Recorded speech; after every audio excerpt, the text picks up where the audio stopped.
Hello guys, তো এখন আপনাদের দেখাবো সৌদি আরব এটিএম বুথ থেকে কেমনভাবে টাকা তোলে। তো অবশ্যই অনেকে সৌদি আরব আসেন, আসার পরে এটিএম বুথ থেকে কেমনভাবে টাকা তুলতে হয় এটা কিন্তু জানে না। তো অবশ্যই এই ভিডিওটা দেখতে পেলে আপনারা অবশ্যই বুঝতে পারবেন কীভাবে এটিএম বুথ থেকে টাকা তুলতে হয়।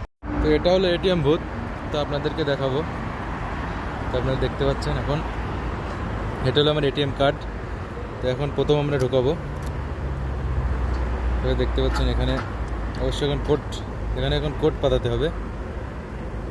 তো আপনাদের যে কোড আছে 4 সংখ্যা সেটা অবশ্যই পাঠাবেন। তারপরে এখানে যদি আরবি আছে, ইংলিশ আছে। এখন ইংলিশ যদি আপনি ইংলিশ বোঝেন তাহলে ইংলিশে দেবেন। তবে আমি এখান থেকে 100 টাকা উঠাবো। তো 100 টাকা দেওয়ার পরে খুব সহজ, অবশ্যই যারা বুঝবেন তো অবশ্যই এখানে বাটুম, যেখানে আপনার 4 সংখ্যা দিলে আপনার যে কোডটা আপনি পাঠাবেন, যে আপনার পাসওয়ার্ড ওটা অবশ্যই দেবেন। তো যে অবশ্যই এটিএম কার্ডটা বের করার পরে দেখুন আমার টাকাটা বের হয়ে আসছে। তো এটিএম মধ্যে যেভাবে টাকা তুলতে হয় তো আপনাদেরকে দেখিয়ে দিলাম। অবশ্যই ভিডিওটা যদি ভালো লেগে থাকে তো অবশ্যই শেয়ার করে দেবেন।